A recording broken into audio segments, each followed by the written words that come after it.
전쟁의 역사를 바꾼 것은 언제나 단 하나였습니다. 바로 신무기입니다. 그리고 지금 우리 눈앞에서 새로운 신무기가 전쟁의 모든 규칙을 다시 쓰고 있습니다. 수십억 원짜리 최첨단 탱크가 고작 수백만 원짜리 장난감처럼 보이는 드론 한 대에 허무하게 파괴되는 시대. 이게 바로 지금 우리가 살고 있는 현실입니다. 인류의 역사는 곧 전쟁의 역사라고 하죠. 그 흐름을 바꾼 건 언제나 기술이었는데요. 아주 먼 옛날 소수의 귀족만 쓰던 청동검은 대량 생산이 가능한 철제 무기 앞에서 힘을 잃었습니다. 평민들도 무기를 들게 되면서 세상이 바뀌었죠. 기사의 상징이었던 갑옷은 총알 한 방에 뚫렸고 수백 년을 버티던 거대한 성벽은 대포 몇 발에 무너져 내렸습니다. 이게 뭘 의미할까요? 신무기의 등장은 단순히 더 많은 사람을 죽이는 무기가 나왔다는 뜻이 아닙니다. 기존의 모든 전략과 전술, 심지어 사회 구조와 권력의 판도까지 완전히 뒤집어 버리는 거대한 변수라는 겁니다. 지금 우리 눈앞에 나타난 드론, 바로 이 무인기가 과거의 철제 무기, 대포,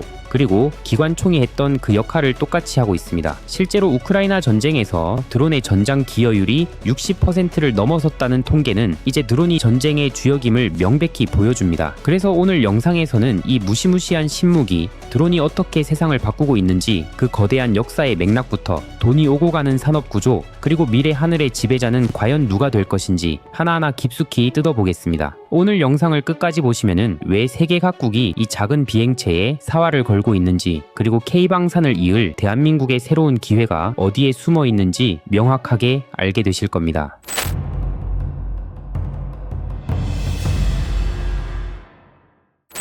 드론의 파괴력을 제대로 이해하려면 먼저 무기가 어떻게 권력의 지도를 그려왔는지 알아야 하는데요. 아까 말씀드렸듯이 화약시대의 시작은 대포였습니다. 오스만 제국이 당시 세계 최강의 요새였던 콘스탄티노플을 함락시킬 수 있었던 결정적인 무기가 바로 우르반의 거포라는 초대형 대포였는데요. 이 대포의 등장은 이제 성벽 뒤에 숨어서 버티는 건 끝났다는 선언이었고, 흩어져 있던 봉건 영주들을 무너뜨리고 강력한 왕이 다스리는 중앙집권 국가를 탄생시킨 기술적 배경이 되었습니다. 시간이 흘러 산업혁명 시대가 열리자 이번엔 기관총이 등장합니다. 1차 세계대전 때 이 기관총 한 자루가 수만 명의 목숨을 앗아가면서 끔찍한 참호전이 시작됐죠. 이 답답한 참호전을 끝내기 위해 영국이 뭘 만들었을까요? 바로 탱크였는데요. 하늘에서는 비행기가, 바다에서는 항공모함이 등장하면서 전쟁의 무대는 땅을 넘어 하늘과 바다 전체로 확장됐습니다. 그리고 마침내 인류가 스스로를 파멸시킬 수 있는 무기, 핵무기를 손에 넣으면서 강대국 간의 전면전은 사실상 불가능해졌습니다.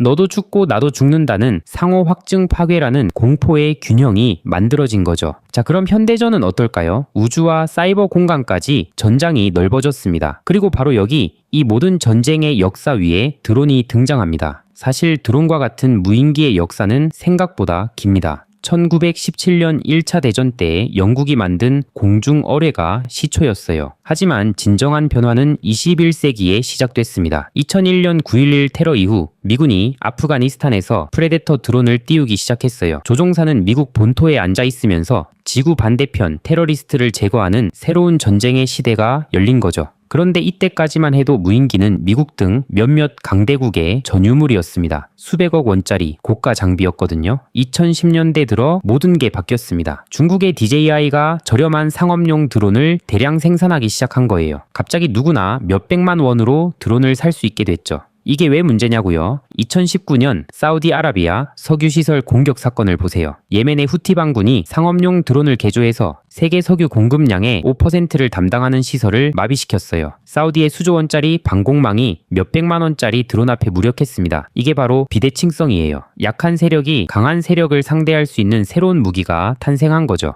2022년 우크라이나 전쟁은 전 세계 군사 전문가들에게 엄청난 충격을 줬습니다. 일평균 수백 회의 드론 공격이 오가고 수백만 원짜리 상업용 드론이 하늘에서 유유히 날아다니며 수십억, 수백억 원짜리 러시아의 최신의 전차와 장갑차를 사냥하는 장면이 실시간으로 중계됐기 때문입니다. 이건 비대칭성의 시대가 활짝 열렸다는 신호탄이었습니다. 값비싼 최첨단 무기 시스템을 갖춘 군사 강국이라도 값싼 드론 수천, 수만 대를 앞세운 공격에 속수무책으로 당할 수 있다는 걸 보여준 겁니다. 드론은 과거의 신무기들이 그랬던 것처럼 지금 이 순간에도 전쟁의 규칙을 새로 쓰고 있습니다. 그렇다면 이 거대한 하늘의 산업혁명은 도대체 어떻게 구성되어 있을까요? 앞으로 10년간 연평균 15% 이상 성장할 것으로 전망되는 드론 산업의 구조, 즉 밸류체인은 생각보다 간단합니다. 크게 두 가지로 나뉩니다. 드론을 만드는 쪽과 활용하는 쪽입니다. 전문 용어로는 이걸 각각 업스트림과 다운스트림이라고 부릅니다. 업스트림은 드론 그 자체를 만드는 하드웨어 영역입니다. 드론을 날게 하는 모터, 배터리, 프로펠러 같은 동력 부품부터 드론의 눈이 되어주는 카메라, 각종 센서, 그리고 이 모든 걸 담는 가벼우면서도 튼튼한 몸체, 즉 기체를 만드는 회사들이 여기에 속합니다. 또 드론을 똑똑하게 만드는 비행 제어 소프트웨어나 AI 기반 자율비행 기술도 업스트림의 핵심이죠. 단순한 비행체에서 스스로 판단하고 임무를 수행하는 지능형 플랫폼으로 진화하고 있는 겁니다. 반면 다운스트림은 이렇게 만들어진 드론을 가지고 실제 서비스를 제공해서 돈을 버는 영역입니다. 예를 들어 드론으로 농약을 뿌려주는 농업 서비스, 드론으로 택배를 배달하는 물류 서비스, 건설 현장을 측량하거나 다리 같은 시설물을 점검하는 서비스, 그리고 우리가 흔히 보는 멋진 항공 영상 촬영까지 이 모든 게 다운스트림에 해당합니다. 자, 그럼 이 하늘의 패권을 쥐고 있는 글로벌 플레이어들은 누구일까요? 먼저 역시 미국입니다. 이러한 미국의 전략을 이끄는 기업들은 크게 두 그룹으로 나눌 수 있습니다. 첫 번째 그룹은 전통적인 방산 대기업, 즉 탑티어들입니다. 대표적으로 제너럴 아토믹스, 로키드 마틴, 노스롭 그루먼 같은 회사들이죠. 제너럴 아토믹스는 MQ-9 리퍼, 일명 암살 드론으로 유명한 공격 드론의 대명사 같은 기업입니다. 로키드 마틴은 스컹크 웍스라는 전설적인 비밀 연구소를 가지고 있습니다. 여기서 뭘 하냐면은 적의 레이더에 잡히지 않는 투명 비행기 같은 드론을 만듭니다. 이걸로 적진 깊숙이 아무도 모르게 들어가서 핵심 정보를 빼오는 그야말로 첩보 영화에나 나올 법한 최첨단 기술의 정점에 있는 회사죠. 노스롭 그루먼은 또 다른 방식으로 하늘을 지배합니다. 이 회사의 글로벌 호크 같은 드론은 일반 여객기보다 훨씬 높은 거의 우주에 가까운 높이까지 올라갑니다. 그리고 한 번 뜨면 하루가 넘는 시간 동안 땅에 내려오지 않고 그 위에서 지상에 있는 모든 것을 손바닥 보듯 샅샅이 감시하는 하늘 위에 감시탑 역할을 하는 거죠. 두 번째 그룹은 더 작고 빠르며 자기만의 확실한 무기를 가진 신흥 강자들입니다. 에어로바이론먼트는 스위치블레이드라는 이름의 드론으로 유명한데요. 이건 하늘에서 먹잇감을 찾을 때까지 계속 맴돌다가 목표를 발견하면 그대로 돌진해서 폭발하는 하늘의 암살자 같은 무기입니다. 크기는 작지만 아주 치명적이라 우크라이나 전쟁에서 큰 활약을 했죠. 온다스 홀딩스와 레드캣 홀딩스 같은 회사들은 더 특별한 기술을 가지고 있습니다. 예를 들어 벌떼처럼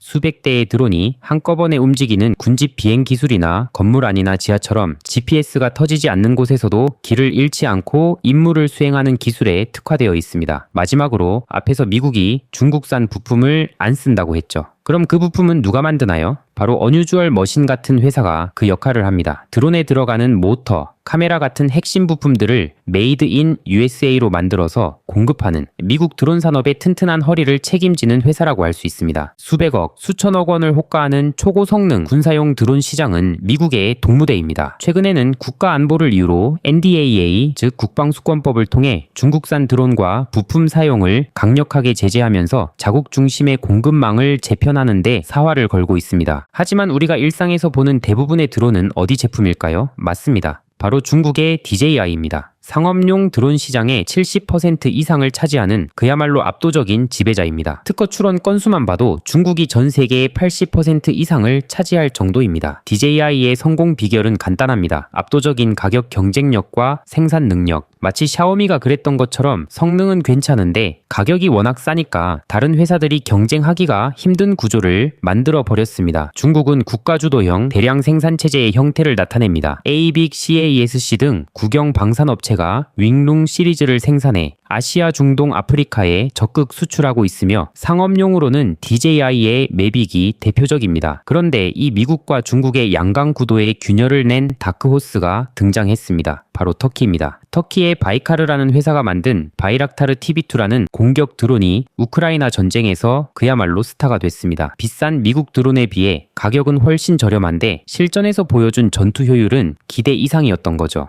가성비 전투 드론이라는 새로운 시장을 개척하면서 전 세계의 주목을 한 몸에 받고 있습니다. 마지막으로 이스라엘도 빼놓을 수 없습니다. 이스라엘은 정찰과 감시용 드론 분야의 전통적인 강호입니다. 오랜 기간 축적된 기술력과 실전 노하우는 규모는 세계 최고 수준으로 평가받습니다. 자, 미국은 하이엔드 기술과 공급망 재편으로, 중국은 대량 생산과 가격으로, 터키는 가성비로 이 거대한 하늘의 전쟁터에서 싸우고 있습니다. 그렇다면 여기서 가장 중요한 질문이 남습니다. 우리 대한민국은 과연 어디쯤 와 있을까요? 그리고 우리는 이 기회를 어떻게 잡아야 할까요? 여기서부터가 본론입니다. 결론부터 말씀드리면 한국은 추격자에서 선도자로 도약할 절호의 기회를 맞이하고 있습니다. 한국의 드론 생태계는 크게 두 축으로 움직입니다. 방산 대기업과 기술력 있는 부품 강소기업들의 시너지, 이게 한국의 핵심 경쟁력입니다. 우선 한국항공우주, 한화에어로스페이스, 대한항공, LIG넥스원 같은 대기업들이 군사용 무인기 개발에 큰 그림을 그리고 있습니다. 특히 주목해야 할 개념이 바로 유무인 복합체계입니다. 이게 뭐냐면은 쉽게 말해 전투기 조종사 한 명이 여러 대의 무인 드론 편대를 이끌고 함께 싸우는 개념입니다. 처음엔 헬기와 무인기를 연동하고 다음 단계로 FA-50 전투기와 최종적으로는 KF-21 전투기와 스텔스 무인 편대가 함께 작전하는 방식으로 발전할 겁니다. 이게 바로 미래 전장의 게임 체인저가 될 핵심 기술입니다. 하지만 이런 거대한 시스템은 대기업 혼자 절대 만들 수 없습니다. 이 안에 들어가는 수많은 핵심 부품들이 뒷받침되어야 합니다. 그리고 바로 여기에 한국의 진짜 강점이 숨어 있습니다. 기술력으로 똘똘 뭉친 중소중견 기업들이죠. 에이럭스 같은 회사는 기체 설계부터 핵심 부품의 90% 이상을 자체 생산하는 수직 계열화를 이뤘습니다. 더 중요한 건 아까 말씀드린 미국의 국방수권법 요건을 충족한다는 점입니다. 미국이 중국산을 배제하는 지금, 이건 엄청난 수출 경쟁력이 됩니다. 카이에 인수된 제노코는 위성통신 전문가입니다. 유무인 복합체계에서 유인기와 무인기가 끊김없이 소통하려면 고성능 데이터 링크 시스템이 필수적인데 제노코가 바로 이 분야의 핵심 플레이어입니다. 인텔리안테크는 세계적인 위성통신 안테나 기술을 가지고 있습니다. 드론이 아주 멀리 장시간 작전을 하려면 적외도 위성과의 통신이 필수인데 바로 그 연결고리를 만드는 회사죠. 스마트폰 카메라의 강자 MC넥스는 그 기술력을 바탕으로 드론의 눈이 되는 고성능 광학 카메라와 3D 인식 센서로 사업을 확장하고 있습니다. 휴니드는 군통신 기술을 바탕으로 드론 여러 대가 스스로 통신망을 구축하는 파넷 기술을 개발하고 있습니다. 군집 비행의 핵심이죠. 센서뷰는 드론의 공격으로부터 탱크를 보호하는 능동 방호 체계의 핵심 RF 부품을 만듭니다. i3 시스템은 드론의 눈이 되는 적외선 센서를 생산합니다. 냉각형과 비냉각형 센서 모두 생산 가능합니다. 이처럼 한국은 이미 대기업의 체계 종합 능력과 세계적 수준의 부품 기술력을 모두 갖춘 아주 탄탄한 드론 생태계를 만들어가고 있습니다. 결론은 간단합니다. 드론은 더 이상 장난감이 아닙니다. 전쟁의 규칙을 바꾸고 산업의 지도를 새로 그리며 하늘의 산업혁명을 이끄는 핵심 동력입니다. 미국은 자국 우선주의와 공급망 재편으로, 중국과 터키는 각자의 방식으로 이 시장에서 치열하게 싸우고 있습니다. 그리고 대한민국은 이 거대한 변화의 흐름 속에서 추격자를 넘어 선도자로 도약할 아주 중요한 기로에 서 있습니다. 대기업이 그리는 미래 전장의 큰 그림과 각자의 영역에서 기술력을 가진 부품 강소기업들의 시너지가 바로 K-드론의 심장입니다. 우리는 이 심장이 얼마나 강력하게 뛸 수 있는지 앞으로 똑똑히 지켜봐야 할 것입니다. 드론은 현재 시장에서 거래대금이 몰리며 인기 있는 재료는 아닙니다. 하지만 신냉전 시대 속 신무기로서 드론은 핵심적인 무기로 자리 잡고 있기 때문에 공부해볼 필요가 있는 섹터입니다. 항상 주가가 오른 뒤 개인 투자자들은 뒤늦게 따라갑니다. 그때에서는 정작 뒤처지면 안 된다는 심리, 나만 못 버는 것 아니냐는 심리 때문에 아무 분석 없이 추격 매수하죠. 하지만 제 구독자라면 앞으로 다릅니다. 이렇게 지식을 쌓아가고 정리해두면 훗날 도움되는 날이 분명히 있을 것이라 생각됩니다. 오늘 영상 여기까지입니다. 재밌고 유익하셨다면 구독, 좋아요, 댓글 부탁드립니다. 감사합니다.